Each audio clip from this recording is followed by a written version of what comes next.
Il est 11 heures, merci d'être avec nous. Dans quelques instants, nous reviendrons bien sûr sur l'intervention télévisée du chef de l'État qui a rassemblé 15 millions de téléspectateurs.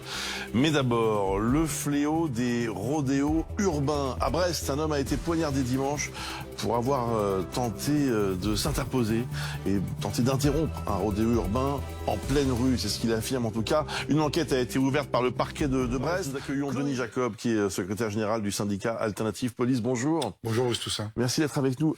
Avant de vous entendre, je voudrais qu'on regarde ensemble deux images qui sont assez symptomatiques et spectaculaires, il faut bien le dire. Échirolles d'abord, regardez. Ça, c'est un rodéo urbain dans un centre commercial. Mais là, bon, ça dépasse tout. Avec des gens qui sont là en famille,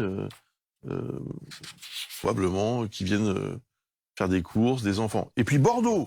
Ça, c'était aussi il y a quelques jours.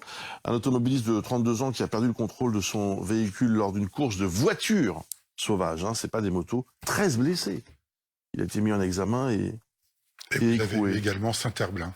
Et Saint-Herblain aussi. Dans la banlieue de Nantes, dans la nuit de samedi à dimanche, il me semble. Pourquoi est-ce qu'on n'arrive pas à améliorer vous savez, la lutte contre ces rodéos?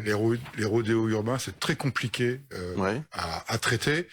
Il y a eu un renforcement de la législation. Vous savez, mon organisation syndicale Alternative Police CFDT a été auditionnée à l'Assemblée nationale en 2021. Nous avons porté des propositions. Malheureusement, toutes n'ont pas été retenues. Une qui a été retenue, c'est dès qu'on peut saisir les véhicules, c'est de les mettre à la destruction le plus rapidement possible. Le problème, c'est que la majorité de ces véhicules sont volés et qu'on ne peut pas détruire un véhicule sans qu'on ait identifié au préalable son réel propriétaire. C'est le premier point. Le deuxième point, nous avions porté la possibilité d'expérimenter en France la mesure de ce qu'on appelle la méthode tactique dite du tampon, qui existe en Angleterre. Ça a été retoqué. Expliquez-nous en quelques mots de quoi il s'agit. En fait, en Angleterre, les véhicules de police vont au contact direct des deux roues pour les renverser. Alors c'est vrai qu'il y a une problématique de blessure de la personne qui se livre à ce rodéo. On avait proposé également qu'on puisse généraliser, avec l'accord de la CNIL, bien évidemment, l'utilisation de drones, de vidéos de surveillance des villes en traitement immédiat, c'est-à-dire que dès qu'il y a un fait, on puisse les consulter, alors que on ne peut le faire que dans le cadre d'une enquête, faciliter cela. Et puis aujourd'hui, on porte une nouvelle proposition, parce que malheureusement, malgré la bonne volonté du ministre à renforcer massivement les opérations contre les rodéos, il y a eu plus de 2000 interventions d'opérations l'année dernière, avec un peu plus d'1 millier de personnes, d'engins saisis. Néanmoins, on voit bien qu'on règle rien. Et nous, on propose aujourd'hui que l'on mette en expérimentation en France le dispositif Starchez, qui existe aujourd'hui aux États-Unis, qui est développé par la police new-yorkaise, qui consiste... Expliquez-nous là aussi. C'est une arme non létale qui consiste à propulser un objet GPS qui va se magnétiser sur le véhicule. Alors ça vaut surtout pour les véhicules, parce que pour les deux roues, c'est plus compliqué.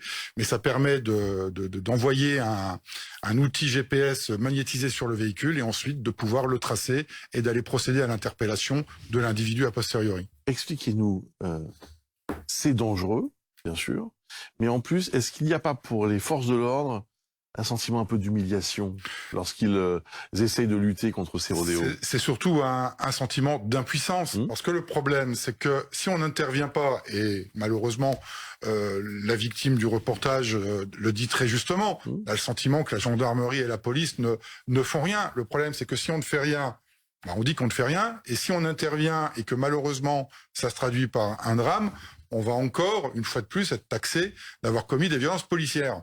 Donc c'est pour ça que la méthode dite du tampon, qu'on aurait souhaité expérimenter après un cadre juridique, après une formation adéquate des policiers dédiés à ce type d'intervention, on aurait pu maîtriser ce genre de choses.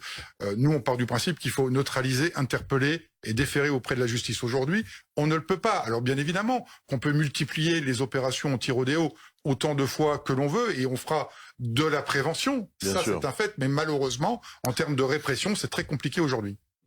Que dit la loi d'ailleurs? Il y a une loi de 2018? Oui, tout à fait. C'est ça. C'est ça. Alors, à minima, c'est 1 an d'emprisonnement et 15 000 € d'amende. Ça peut être naturellement beaucoup plus en fonction des circonstances et de la gravité des choses, et ça peut aller jusqu'à 5 ans et d'emprisonnement et 75 000 € d'amende. Malheureusement, force est de constater que ce n'est pas encore assez dissuasif.